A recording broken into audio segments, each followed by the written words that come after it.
நம்ம என்ன பார்க்க போகிறோம்னா கன்னட திரைப்படமாக வெளியான காந்தாரா சாப்டர் 1 திரைப்படம் தற்போதைக்கு ஒரு வார காலங்களாகி கிட்டத்தட்ட 7 நாட்கள் 500 கோடி ரூபாய்க்கு மேலே வசூல் சாதனை தற்போதைக்கு புரிஞ்சிருக்குதுங்க. 125 கோடி பட்ஜெட்டில் எடுக்கப்பட்ட அந்த திரைப்படம் 526 கோடி ரூபாய் வரைக்கும் தற்போதைக்கு வசூல் சாதனை புரிஞ்சிருக்கிறத படக்குழு அறிவிப்பு வெளியிட்டிருந்தாங்க. அக்டோபர் மாதம் 2ஆம் தேதி முன்னிட்டு இந்த திரைப்படம் உருவாக்கப்பட்டிருந்தாங்க. வெளியிடப்பட்டு ரிஷப் செட்டி அவருடைய இயக்கத்தில் ரிஷப் செட்டி அவருடைய நடிப்பில் இந்த திரைப்படம் உருவாக்கப்பட்டிருந்தாங்க. ரிஷப் செட்டி, ஜெயராம், ருக்மிணி வசன், குல்சன் தேவையா இவங்களுடைய முன்னணி நடிப்பில் இந்த திரைப்படம் உருவாக்கப்பட்டிருந்தாங்க. இந்த திரைப்படத்தோட இசையமைப்பாளர் பார்த்தீங்கன்னா பி. அஜனீஷ் லோக்நாத் இவருடைய இசையமைப்பில் இந்த திரைப்படம் ஒரு முதுகெலும்பாக தூக்கி நிறுத்தப்பட்டுன்னு உங்கள் எல்லாருக்குமே தெரியுங்க. இந்த திரைப்படம் முன்னதாக 2022ஆம் ஆண்டில் முதல் படத்தை ஆராய்ந்து பொருளாய்வு மூலம் திரைப்படத்தை வெளிவிட்டதன் மூலம் சாப்டர் 1 அப்படி சொல்கிற பாகத்தின் மூலம் செகண்ட் பாதியாக 2023 தொடங்கப்பட்டு 2025 இந்த திரைப்படம் படப்பிடிப்புகள் வேலைகள் எல்லாம் முடிக்கப்பட்டு தொழில்நுட்ப வேலைகள் எல்லாம் முடிக்கப்பட்டு தற்போது அக்டோபர் மாதம் 2ஆம் தேதி வெளியாக இருக்குதுங்க.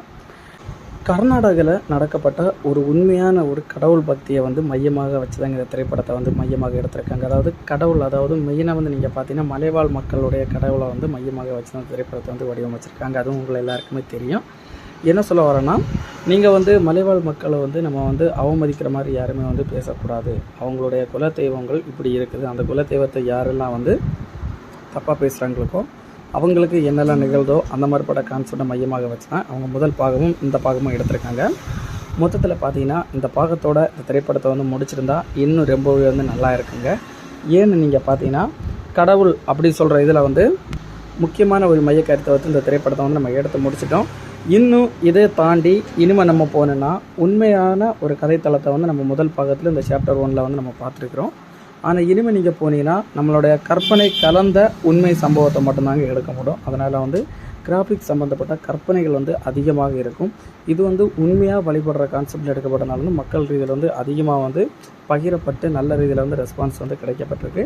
அடுத்த பார்ட்டில் நீங்கள் கற்பனைகள் போக போக அதிகம் ஆகுமே தவிர இதே கான்செப்டில் நீங்கள் எடுத்திங்கன்னா கண்டிப்பாக படம் ஓடாதுன்னு சொல்லிட்டு நீங்கள் கற்பனை அதிகமாக இது பண்ணுங்க. கற்பனை நீங்கள் அதிகமாக போக போக இந்த திரைப்படம் மக்கள் ரீதியில் அதிக லெவலில் ரெஸ்பான்ஸ் கிடைக்குமா இல்லைன்னு எனக்கு தெரிலங்க.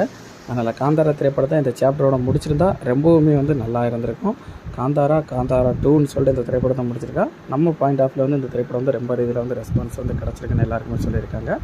அது மட்டும் இல்லாமல் இந்த திரைப்படத்துக்கு ஃபஸ்ட் ஆஃப் ஸ்டார்டிங் நல்ல ரீதியில் ரெஸ்பான்ஸ் கொடுத்துருப்பாங்க. உங்களுக்கு எப்படி சொல்கிறதுங்க, இன்டர்வல் பிளாக்கில் ஒரு ½ மணி நேரம் உங்களுக்கு ரொம்பவுமே போராக தான் இந்த திரைப்படத்தை வடிவமைச்சிருக்காங்க. அதனைத் தொடர்ந்து கிளைமேக்ஸ் 30 மினிட்ஸ் தாங்க இந்த திரைப்படத்தை மொத்தமாக சேர்த்து செங்குத்தாக தூக்கி நிப்பாட்டிருக்கு நம்ம ஒரு பக்கம் சொல்லி ஆகணுங்க. காந்தாரா திரைப்படம் உங்களில் யாரெல்லாம் நீங்கள் பார்த்து இந்த திரைப்படம் எப்படி இருக்குது, உங்களுக்கு பிடிச்சிருக்கா அப்படி சொல்லிட்டு நீங்கள் கமெண்டில் தெரிவிச்சுக்கோங்க. இதுக்கு கூட தமிழ் ரீதியில் வெளியான இட்லி கடை திரைப்படம் மிகப்பெரிய ஒரு தோல்வி திரைப்படமாக தற்போதைக்கு அமைஞ்சிருக்குன்னு சொல்லியிருக்காங்க. படங்கள் மக்கள் ரீதியில் பெரிய ரெஸ்பான்ஸ் அந்த திரைப்படத்துக்கு கிடைக்கப்படலன்னு சொல்லியிருக்காங்க.